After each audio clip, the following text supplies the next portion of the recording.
Բարի երեկո, դուք դիտում եք Հորիզոնը։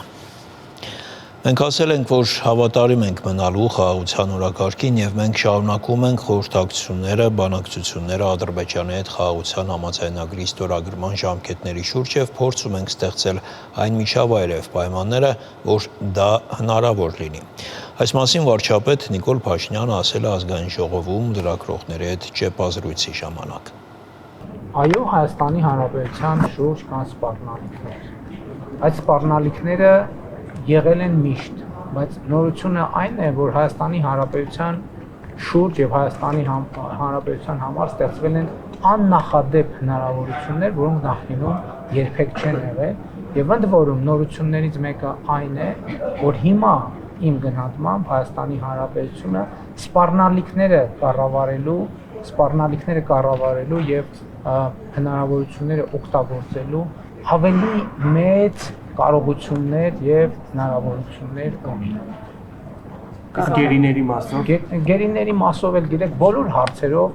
մենք աշխատում ենք ամենօրյա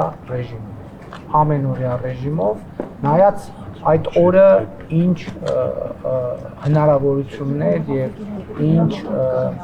ինչ նոր մարտահրավերներ են ի հայտ գալիս, բնականաբար այդ բոլոր հարցերը չեն կարող մեր օրակարգից դուրս լինել։ Անվտանգության խորհրդի նիստ բարբերաբար է հրավիրվում, ասենք օրինակ վերջին 1 շաբաթվա ընթացքում կամ ամսվա ընթացքում երևի 4-5-6, բայց հաղորդագրություններ չեն լինում, բայց այդ նիստերը նրա համար չեն, որ Սյունիքի հետ կապված վտանգ կա։ Ես այդ հայտարարությունները համարում եմ սադրիչ, պրովոկատիվ, մի րոպե, ես այդ հայտարարությունները համարում եմ սադրիչ, պրովոկատիվ, ես այդ հայտարարությունները համարում եմ չհիմնավորված եւ Հայաստանի քաղաքացիների շրջանում անհանգստություն, խուճապ եւ անորոշություններ գեներացնելու համար։ Հայաստանի Հանրապետությունը եւ Ադրբեջանի Հանրապետությունը համաձայնեցրել են խաղաղության եւ միջպետական հարաբերությունների հաստատման մասին համաձայնագրի նախագիծը եւ ինչպես ասել են Հայաստանի եւ Ադրբեջանի միջեւ նոր պատերազմ չի լինելու է խաղաղություն։ Դες 25 Թուրքիայի կայցելելու ինչ օրակարգով եւ ում հրավերով աշխատանքային այց է պաշտոնական։ Նույն սովորաբար նման այցերի ժամանակ կողմերը համատեղ հայտարարությամբ են հանդես գալիս, բայց քանի որ մեր գործընկերները մի քիչ անհամբեր են գտնվել, այո, այդպիսի պլան կա, այցի օրակարգի վերաբերյալ կլինի համատեղ հայտարարություն, ես կարող եմ ասել, որ իրոք այո, այցը նախատեսված է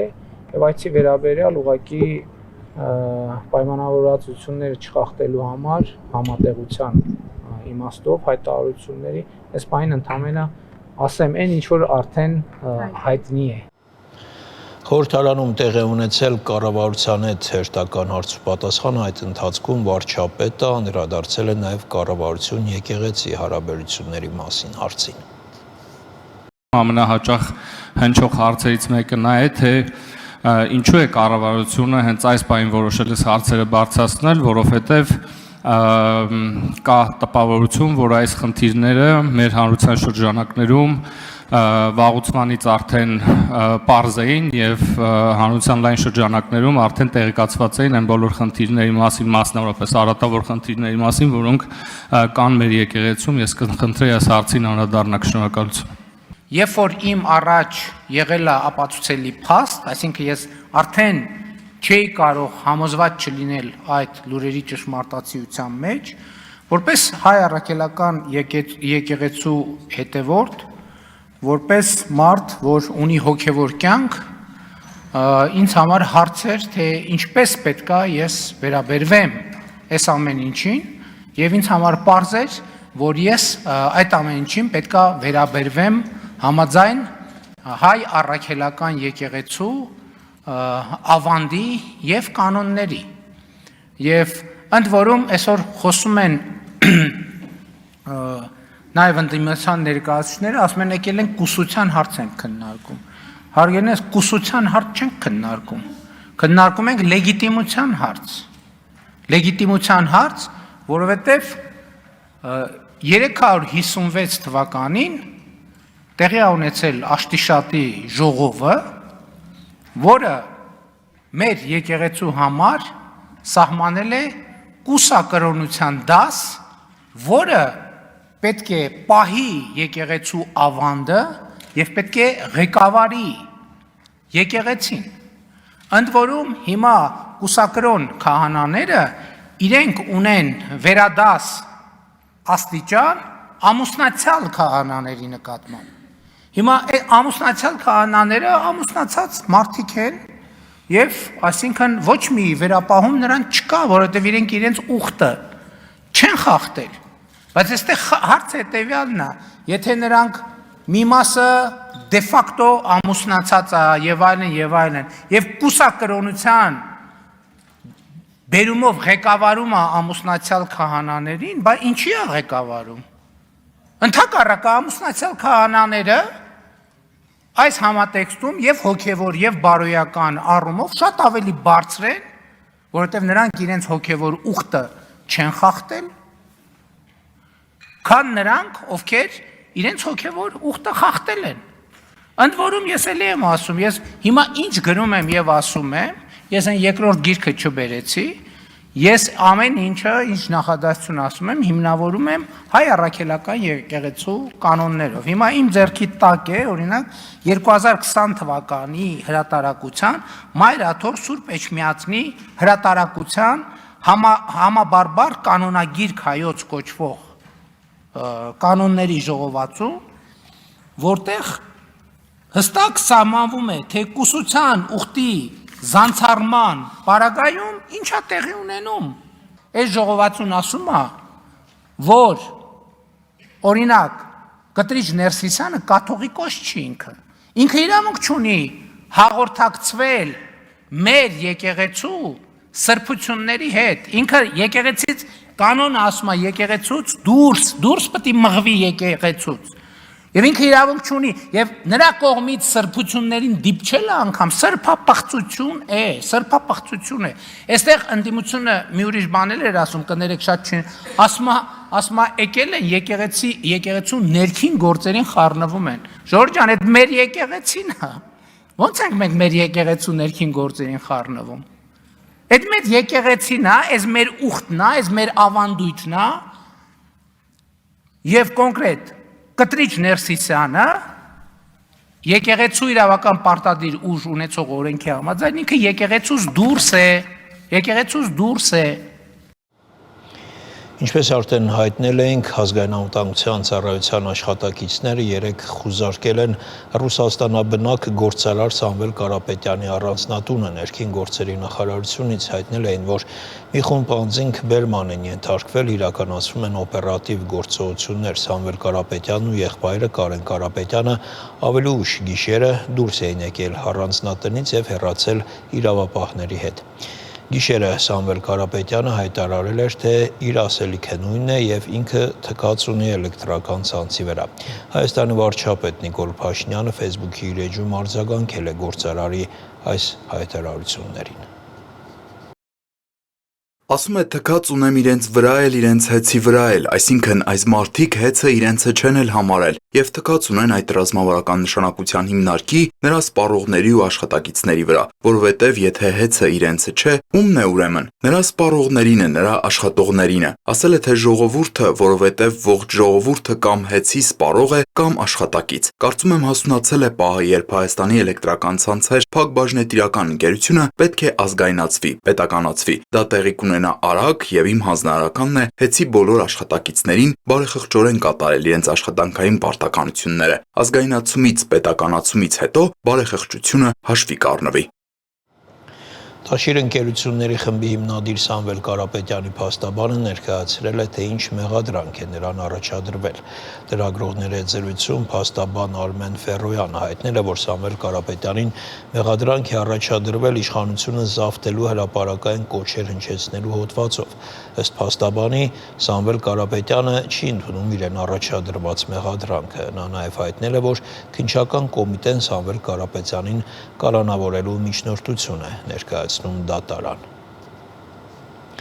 Հայաստանի վարչապետ Նիկոլ Փաշինյանը որոշում է ստորագրել Արմեն Աբազյանին ազգային անվտանգության ծառայության տնօրենի պաշտոնից ազատելու մասին։ Ազգային անվտանգության ծառայության տնօրենի պաշտականությունների կատարումը ժամանակավորապես վերապահել ազգային անվտանգության ծառայության տնօրենի տեղակալ Անդրանիկ Սիմոնյանին, ասվում է որոշման մեջ։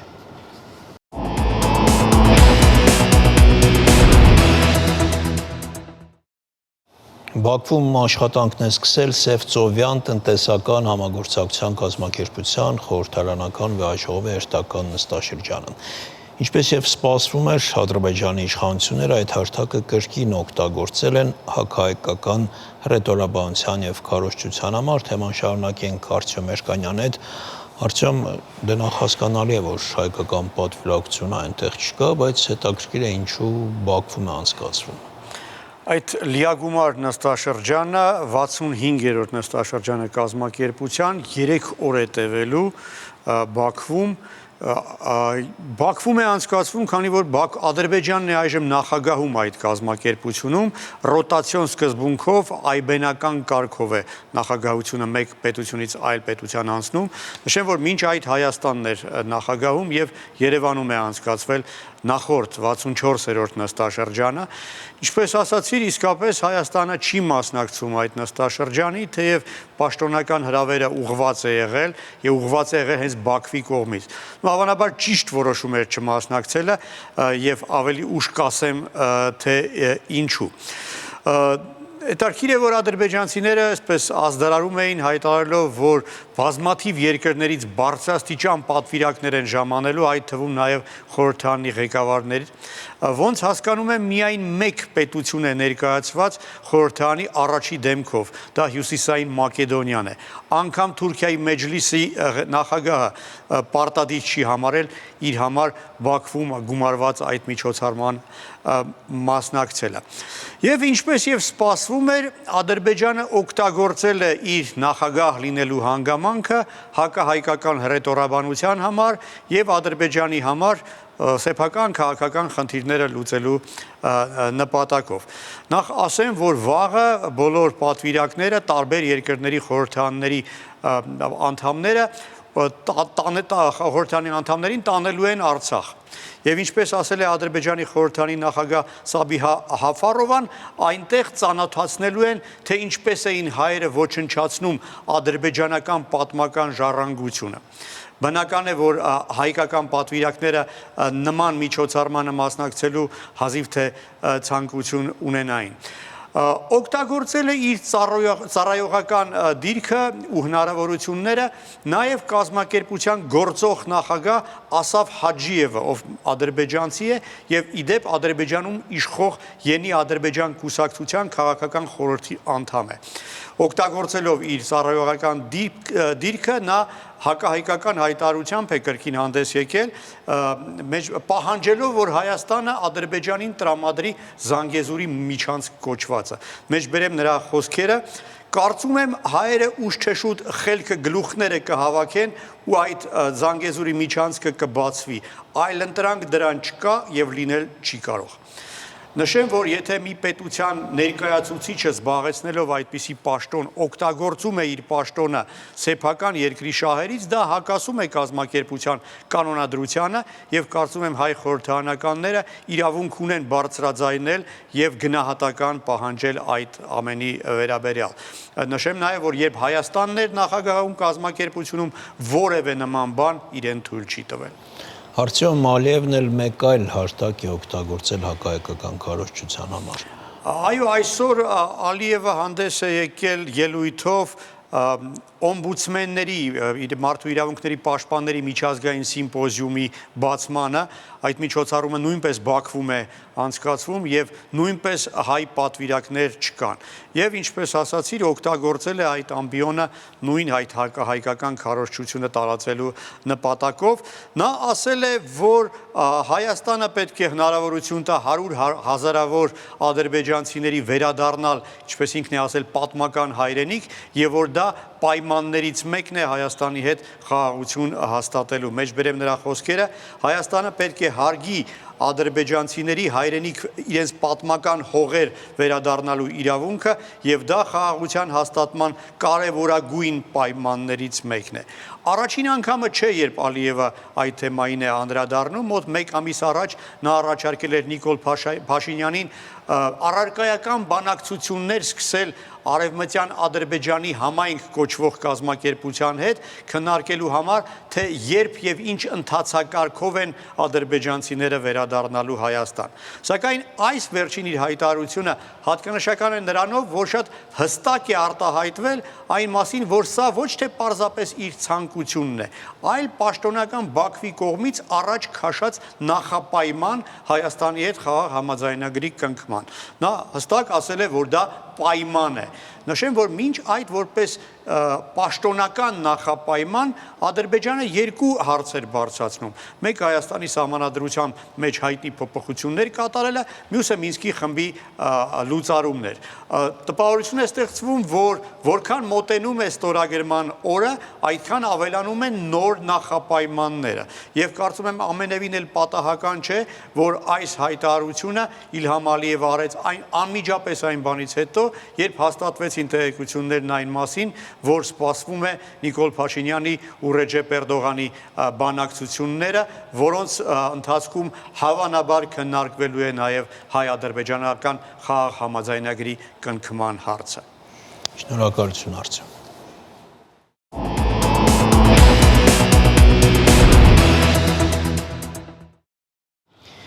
Եվ Իրան-Իսրայել հակամարտության վերջին զարգացումների մասին մեր հաջորդ տեսանյութում։ Իսրայել-Իրան օդային պատերազմը շարունակվում է արդեն 6-րդ օրը։ Իսրայելական կողմը հայտարարել է, որ իրենց ավելի քան 50 կործանիչներ հարվածել են Թեհրանում գտնվող թիրախներին, այդ թվում ուրանի հարստացման համար ցենտրիֆուգներ արտադրող գործարանին։ Բացի այդ, իսրայելական բանակը հարվածներ է հասցրել զենքի արտադրության մի քանի օբյեկտների, այդ թվում Երկիր-Երկիր եւ Երկիր-Օդ դասի հրթիռների համար հումք արտադրող գործարանին։ Իրանը դեռևս չի մեկնաբանել հարձակումները։ Իր հերթին իրանական բանակը գիշերը հրթիռային հարվածներ է հասցրել Իսրայելին, որի հետևանքով վնասվածքներ են ստացել ավելի քան 90 մարդ։ Նրանք հոսպիտալացվել են։ Իսլամական հեղափոխության պահապանների կորպուսը հայտարարել է, որ նոր առաջադեմ հրթիռներով հարվածելով Իսրայելի թիրախներին, Իրանը հզոր ուղերձ է հղել պատրանքներով ապրող Իսրայելի պատերազմասեր դաշնակիցներին։ ԻՀՊԿ-ի տարածած մամուլի հաղորդագրությունում նշվում է, որ վերջին հարվածների ժամանակ օգտագործվել են Ֆաթահ հրթիռների առաջին սերնդի մոդելները, որոնք բազմիցս հաղթահարել են Իսրայելի հակահրթիռային պաշտպանության համակարգերը։ Սպիտակ տունը հայտնել է, որ Թրամփը երեկ Իրանի հարցով ազգային անվտանգության խորհրդի նիստ է հրավիրել։ Միացյալ Նահանգների նախագահն ավելի վաղ հայտարարել էր, թե Իրանում պետք է ոչ թե հրադադար հաստատել, այլ վերջ դնել Թեհրանի միջուկային ծրագրին։ ԱՄՆ նախագահը նաև հայտարարել է, որ այժմ իրենք ունեն Իրանի երկնքի լիակատար վերահսկողություն։ Հստակ գիտենք, թե որտեղ է թաքնված Իրանի գերագույն առաջնորդը։ Այժմ չենք ուզում վերացնել նրան, բայց մեր համբերությունը սպառվելու վրա է, գրել է ԱՄՆ նախագահը, ընդգծելով, որ Իրանի առաջնորդը իրենց համար հեշտ թիրախ է, բայց առայժմ չեն պատրաստվում նրան վերացնել։ Բայց մենք չենք ցանկանում, որ հրթիռներ արձակվեն խաղաղ քաղաքացիների կամ ամերիկացի զինվորների վրա։ Մեր համբերության բաժակը լցվելու վրա է, անվերապահ կապիտուլյացիա, գրել է Թրամփը։ Ամերիկայի Միացյալ Նահանգների հնարավոր ռազմական միջամտությունը անկասկած կտարածի Իրանի եւ Իսրայելի միջև հակամարտությունը ամբողջ մերձավոր Արևելքում եւ այն կդարձնի ավելի մեծ ու վտանգավոր, հայտարարել է Եվրամիության արտաքին գործերի եւ անվտանգության հարցերով գերագույն հանձնակատար Կայա Կալասը։ Կալասը նման հայտարարություն է արել Դոնալդ Թրամփի այն հայտարարությունից հետո, երբ Միացյալ Նահանգների ղեկավարը բացահայտորեն ակնարկել էր, որ Միացյալ Նահանգները կարող է գործնական մոտեցում ցուցաբերել մարտական գործողությունները դադարեցնելու համար։ Կալասը նաեւ նշել է, որ Եվրամիությունը չի աջակցի Միացյալ Նահանգների պատերազմին միանալուն։ Իր հերթին Ֆրանսիայի նախագահ Էմանուել Մակրոնը ռազմական ճանապարհով Իրանում ռեժիմի փոփոխության փորձը մեծ սխալ է համարում։ Նա այս խոսքերն ասել է Կանադայում կայացած G7 գագաթնաժողովում ունեցած ելույթում։ Մակրոնը նշել է, որ Իրանում ռեժիմի փոփոխությունը քաոս կստեղծի եւ կոչ է արել երկրներին վերադառնալ բանակցությունների սեղանի շուրջ Իրանի միջուկային ծրագիրը քննարկելու համար։ Իդեպ ԱՄՆ օրենսդիր մարմնի երկու կուսակցություններն էլ սահմանափակել են Թրամփի լիազորությունները կանխելու համար, որ նա պատերազմ սկսի Իրանի հետ։ ԱՄՆ օրենսդիրները հայտարարել են, որ միայն կոնգրեսն ունի Իրանին պատերազմ հայտարարելու լիազորություն եւ որ կոնգրեսը այս պահին թույլ չի տա Թրամփին միջամտել Իրան-Իսրայել հակամարտությանը։ Իսրայելի վարչապետ Բենյամին Նեթանյահուն եւ ԱՄՆ նախագահ Դոնալդ Թրամփը կրկին հեռախոսազրույց են ունեցել։ Times of Israel-ը հիշեցնում է, որ Նեթանյահուն նախորդին ասել էր, որ ամեն օր զանգահարում է Թրամփին, սակայն սա առանձնահատուկ դեպք է։ Թրամփի վերջին 24 ժամվա հայտարարությունները բոլոր շահագրգիռ կողմերին մտածել են տվել, թե արդյոք ԱՄՆ կմիանա Իսրայելին եւ կսկսի հարվածել Իրանին, հայտնում է BBC-ն։ ԱՄՆ նախագահ Թրամփը քննարկում է Իսրայելին միանալու հնարավորությունը Իրանի միջուկային օբյեկտներին, այդ թվում Ֆորդոյի ուրանի հարստացման գործարանին հարվածելու հարցում, հայտնել են CBS-ի աղբյուրները։ Իսրայելում Ամերիկայի Միացյալ Նահանգների դեսպանատունը եւ ամերիկյան հյուպատոսական գրասենյակները ժամանակավորապես փակ կլինեն մերձավոր արևելքում ստեղծված իրավիճակի պատճառով, հայտնել է դիվանագիտական առաքելությունը։ Հաշվի առնելով անվտանգության իրավիճակը, Երուսաղեմում ԱՄՆ դեսպանատունը փակ կլինի հունիսի 18-ից մինչև հունիսի 20-ը։ Սա վերաբերում է նաեւ Երուսաղեմի եւ Թել Ավիվի հյուպատոսական բաժիններին, ասվում է հայտարարության մեջ։ Իսրայելի եւ Իրանի միջև հրթիռային փոխադարձ հարվածները մտավախություն են առաջացրել, որ Իրանը կարող է փորձել փակել Հորմուզի նեղուցը, որը համաշխարհային նավթի փոխադրման կարևոր ուղիներից մեկն է։ Աշխարհի հում նավթի մոտ 1/5-ը անցնում է հենց այդ նեղուցով, որի ամենափոքր հատվածում լայնությունը ընդամենը 40 կիլոմետր է։ Իրանցի ռազմածովային ուժերի հրամանատարը հայտարարել է, որ երկիրը կարող է քննարկել նեղուցի փակման հարցը։ Բրիտանական MI6-ի նախկին ղեկավար Սր Ալեքս Յանգերը BBC-ին ասել է, որ ամենավատ սցենարի դեպքում նեղուցը իսկապես կարող է փակվել։ Ալաղալեչյան, Հորիզոն։ Հորիզոնի այս թողարկումը ավարտվեց, կարճ դադարից հետո եթերը կշարունակի հեռանկարը։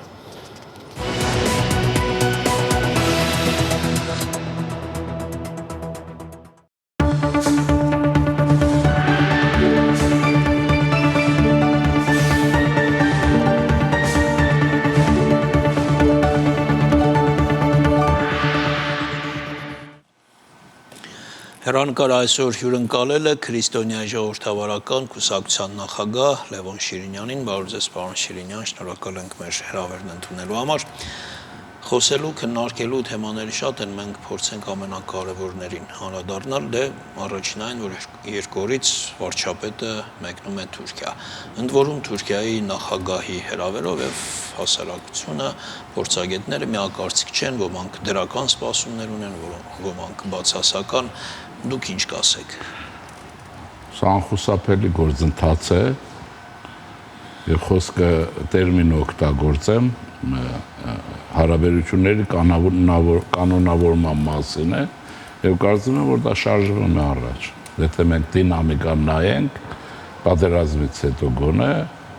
եղել են տարբեր փորձագետներ, տարբեր բանդագուշակություններ, տարբեր քննադատություններ, տհաճը նաև պիտակավորումներ, իհարկե տակ հետախուզական ծառայություններն են պիտակավորման, բայց գործընթացը գնում եւ դա անխուսափելի է, անխուսափել է մեր համար, իրենց համար եւս, որ ինչ արդյունքներ կլինեն, կարծում եմ չափավոր արդյունքներ կլինեն, այլապես թուրքերը չէին ընթառաջի կամ չէին ուզենա, կամ մենք չէինք ընթառաջի, չէինք ուզենա, բայց դա իրար հանդեպ շարժում է։ Եվ դա անխուսափելի է։ Բայց դե տեսեք, Թուրքիայի հետ գործ ունենք աշխարհի ամենահզոր պետություններից մեկի, ՆԱՏՕ երկրորդ բանակը ունեցող երկրի, այն երկրի հետ, որի հետ ամբողջ պատմության ընթացքում թշնամական հարաբերություններ են եղել եւ ամենակարևորը, այն երկրի, որը այսօր Ադրբեջանի թիվ 1 դաշնակիցն է, աջակիցն է, եղբայրն է, չգիտեմ։ Ինչ որ վտանգներ այս սպասվող հանդիպումից, այսպես այդ վտանգի կանխազգացումը չկա։ Չէ։ Ուղղակի կա մի բան, որը մեզ համար պարտադիր է։ Հրավիրում Հայաստանի վարչապետին հարաբերությունների ասեցի կանոնավորում, որտեղ հագնդեմ չի, համընթաց քայլ է եւ ՆԱՏՕ-ի անդամ լինելը մեզ մոտ ընկալվում է որպես ճնշման բարձրագույն աշխարհ, ես հասկանում եմ որպես զսպման մեխանիզմ։ Այդ հիշեք մոդելը կիրառված է, այդ մոդելը կա Հունաստան-Թուրքիա, երկուսն են ՆԱՏՕ-ի անդամ եւ այն կնճիռը, որ կա պակաս չի ինչ որ մերն է, որոշ դեպքերում տանելի հարաբերություններ են առաջացրել։ Վախենալ թե չէ, ընդհանրապես վախենալ պետք չի, ուղղակի ինչից եմ ես վախենում առհասարակ։ Մեր իմացականությունը միջազգային հարաբերությունների ոլորտի վերաբերյալ շատ ցածր է եւ մեր Հայաստանի պատմության իմացականությունը մեզ համար ողբերգական է։ Մենք չգիտենք մեր պատմությունը, չգիտենք իրական ցեղասպանության, իրական պատմությունը եւ արմատները, որ Ռուսաստանը սադրիչ պետությունն է, դա հակառակով է ներկայացված։ Այդ իմաստով չգիտենք նաեւ մեր քաղաքագիտական միտքը, օրինակ Դիանա Գասպար, որը առաջին հանրապետության հյուպատոսն էր կամ դեսպանը Ճապոնիայում, վաղուց գրել է, որ այս բանը կոնցերտի շրջանակներում է եղել եւ բոլոր բարականերում Ռուսաստանը, որ հաշվում եք, երկրորդ հանցագործն է ցեղասպանության։ Հիմա Թուրքիայից հետո մենք ուրիշ բան ենք սովորել։ Ուզում եմ ասել, սրանից կարելի է վախենալ, ոչ թե չվախենալ։ Մնացած այսպես պետք է ինչ ասեմ, շատ մտածել, կարճ խոսել եւ գործ անել։ Ոչ մի բան չեմ տեսնում դրա մեջ։ Աշխարհը փոխվում է, մենք անկախանում ենք, մենք եթե չենք անկախանալու, մնում ենք այն կոնցեպցիայի շրջանակներում, ինչը որ կա, մեր վերջը եկած է, այդ վերջին արարներից մեկ Արցախն է, ռուսական օրենտացիա։ Ռուսական օրենտացիան տարավ հերթական մի կտորը մեր հայրենիքի եւ մեր ժողովրդի եւ հաջուկով տարավ։ Այնպես որ կարծում եմ հաշվել է պետք եւ վախենալ մասը խոսք չգուղակ լավ պիտի հասկանալ բալանսի քաղաքականության տրամաբանությունը, որովհետեւ դրա շրջանակներում որոշումներ կայացվեն մեր կողմից։ Եվ դա այսպես կհամընկնան կետեր անպայման կառաջացնեն։ Չէ, խոսքը վախենալու մասին չէր, վտանգների մասն էր։ Հիմա տեսեք Հայաստանի խորհրդարանի նախագահը ինչ ասել, որ հայ-ադրբեջանական պատերազմի վտանգը այսօր նվազագույնն է, փոքր է շատ, մինիմալ է եւ նույնիսկ այդ մինիմալը պետք է չեզոքացնել, այդ ուղղությամբ Հայաստանի կառավարությունը քայլեր ձեռնարկում է եւ այդ քայլերից մեկը սպասվող այցն է Նիկոլ Փաշինյանի։ Դա դաշինքային հարաբերությունների տրամաբանությունն է, իսկ խոշոր հաշով, եթե Ադրբեջանն է, խոսքը պիտի գնա երկրի տնտեսական քաղաքական համագարքի արդիականացմանը, տնտեսության ժամանակակից, իսկ բանակի գերժամանակակից բանակ ունենալու ուղղությամբ, ոչ թե հակառակ մտածողությանը։ Եվ անշուշտ այդտեղ այդ հարցը այդ իմաստով ինքը ճիշտ է, եթե այսպես չգիտեմ, որ լուծությունով ինչով են անգել, մնացածը մի գործընթաց է, որին դադարեցված ենք։ Մենք չենք կարող մեր աշխարհագրությունը փոխենք, ինչքան փորձել ենք, եւ երկրորդ չենք կարող մեր ուսերին ավելի բեռ վերցնել, ինչը որ արվում է, որը կճզմի մեզ։ Ես ասեմ նաեւ գոհունակությունս նաեւ տարիներ շարունակ այստեղ ձեզ մոտ նայով ես բալանսի քաղաքականության մասին խոսել եմ, իրական է կարող եք ստուգեք տարիներ շարունակ դոկտորական եմ գրել նույն բալանսի քաղաքականության մասին, այսօր Հայաստանի Հանրապետության իշխանությունները բալանսի քաղաքականություն են իրականացնում, որը ուրեմն կբերի հաջողության, բայց այստեղ ուղղակի իմացականության մագարտակը պիտի բարձր լինի, մնացածը ռիսկ միշտ կա, հիմա ես կարող եմ դուրս գամ եւ հանգարց մեքենայի տակ ընկնեմ եւ վերջ։ Այսպեսի բան էլի, դա միշտ կա բոլորի համար։ Նիկոլ Փաշինյանը այցելելու է Թուրքիա հունիսի 20-ին, հունիսի 19-ին Ալիևն է այցելելու Թուրքիա եւ կարծում եմ պարզ տրամաբանությամբ այս համընկնում կամ զուգադիպությունը պատահական չէ։ Ես ավելին կասեի, իմ ենթադրությամբ դա ամերիկյան նախագիծ է, որ իրականացումը կառավարում կամ ղեկավարում է Մարկ Ռուբիոն, ապետ քարտուղարը, որ շատ լավ գիտի հայկական հարց, ցեղասպանություն, Հայաստան եւ այլն։ Ուրեմն դա այդ գործընթացի մեջ է, եւ քանի որ այդ գործընթացի մեջ է, ուրեմն գնալու է արտաքնաբես գուցե սրություններ լինելու է տրամաբանական երկխոսություն երևի թե։ Պես որ այդպես է պիտի լինի։ Ամերիկացիները վերահսկում են։ Տեսեք նաեւ Պարոն Շիրինյան, ես պատահական չուղեցի հարց, որ մեկօրյա տարբերությամբ Ալիևն է գնում, հետո վարչապետը, հնարավոր է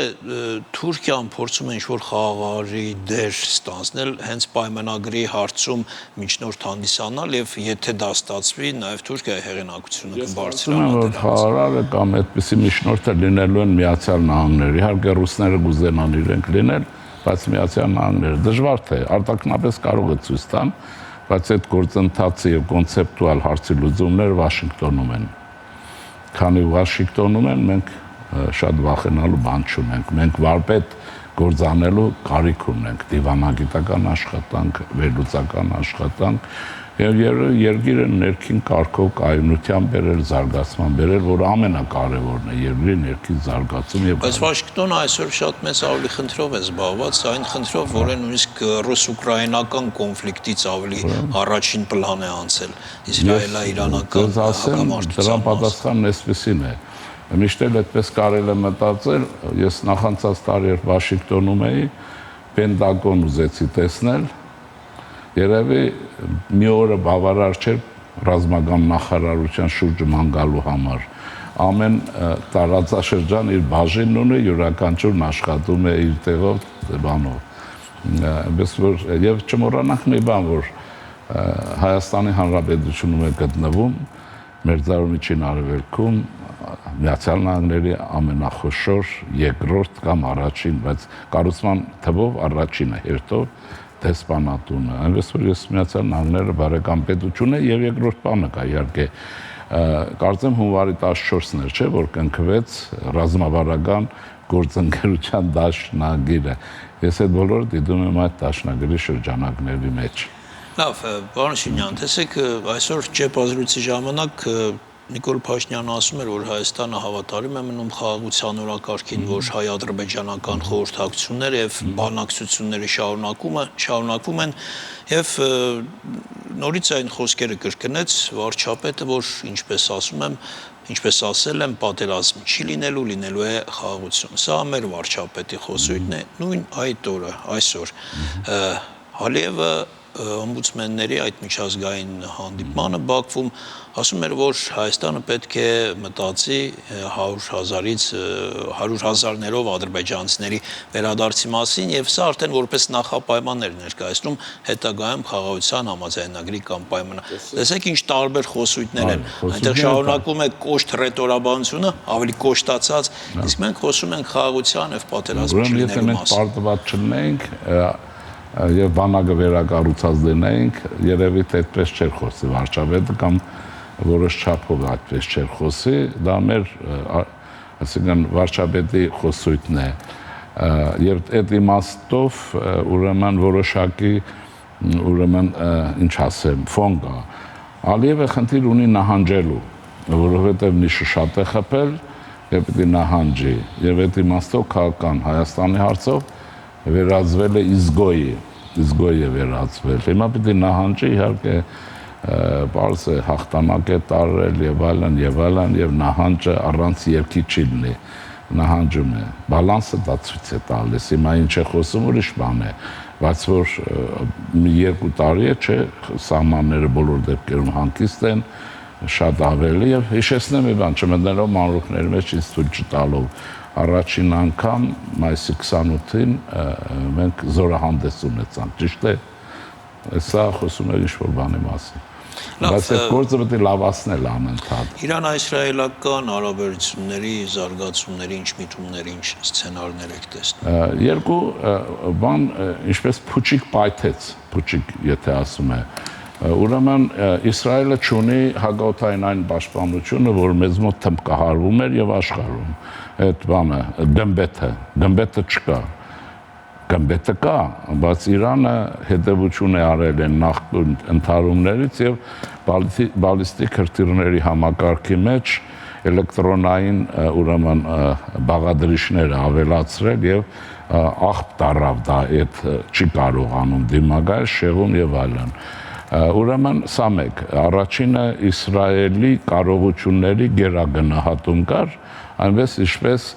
Ռուսաստան երբ նեխուժեց Ուկրաինա շատ գերագնահատում կար Ռուսաստանի հզորության վերաբերյալ եւ անդունդը գնաց։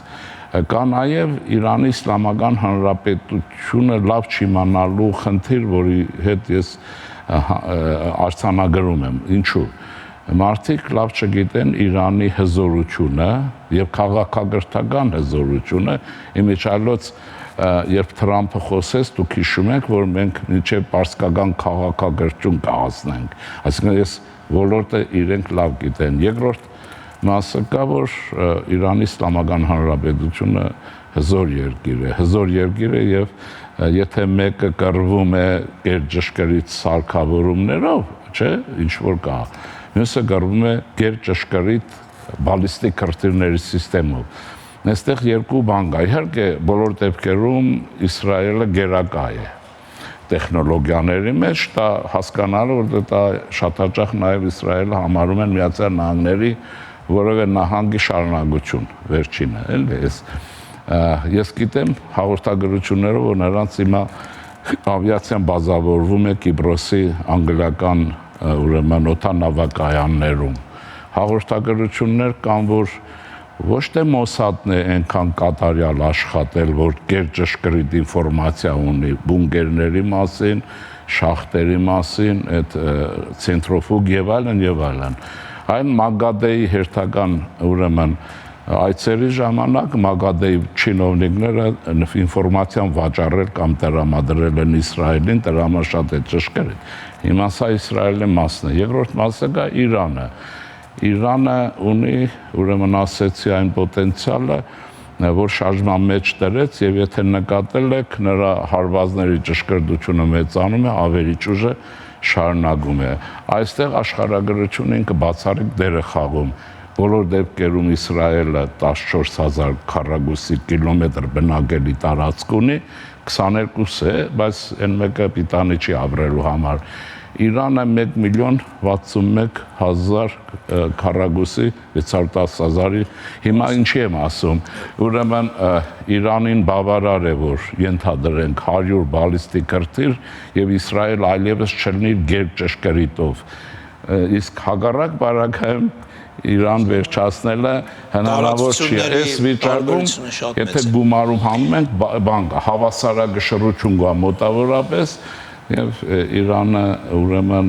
չի բարձրացել։ Եվ վերջում պարոն Շիրինյան, փորձեք շատ կարճ մեր ժամանակ լրանում է, այս կոնֆլիկտի հավանական ազդեցությունը Հայաստանի վրա, տեսեք, շատ քաղաքական գործիչներ, հատկապես ընդդիմադիր դաշտից գուժում են, որ ուր որ է Ադրբեջանը հարձակվելու է Հայաստանի վրա։ Կներեք, դուք եւս կարծում եք, որ այս կոնֆլիկտով պայմանավորված ռազմական էսկալացիայի հավանականությունը մի քանի անգամ ավելացել։ Չէ, հակառակը իրենք ուզում են, որ հարձակվի, չեն հարձակվելու, 3 տարբերակ։ Իրենք ով են ուզում։ Ձեր ասած ռուսական սեկտորը, որին դուք անվանում եք ընդդիմադիր, դա ռուսական գործակալական ցանցն է կամ էլ սովետական կրթությունը։ Ուրեմն կա 3 տարբերակ։ Իրանը տրոհվում է, որը հավանական չի, եւ դա աղետ նոր կարող է մեզ համար լինել։ Իրանը մնում է այնպեսին ինչպեսին կա։ Մենք այստեղ հարաբերությունների լավագույն հեռանկար կարող ենք ունենալ, ես վերջերս եմ եկել Թեհրանից բազմաթիվ հանդիպումներ Չաղաբարից եւ այլն,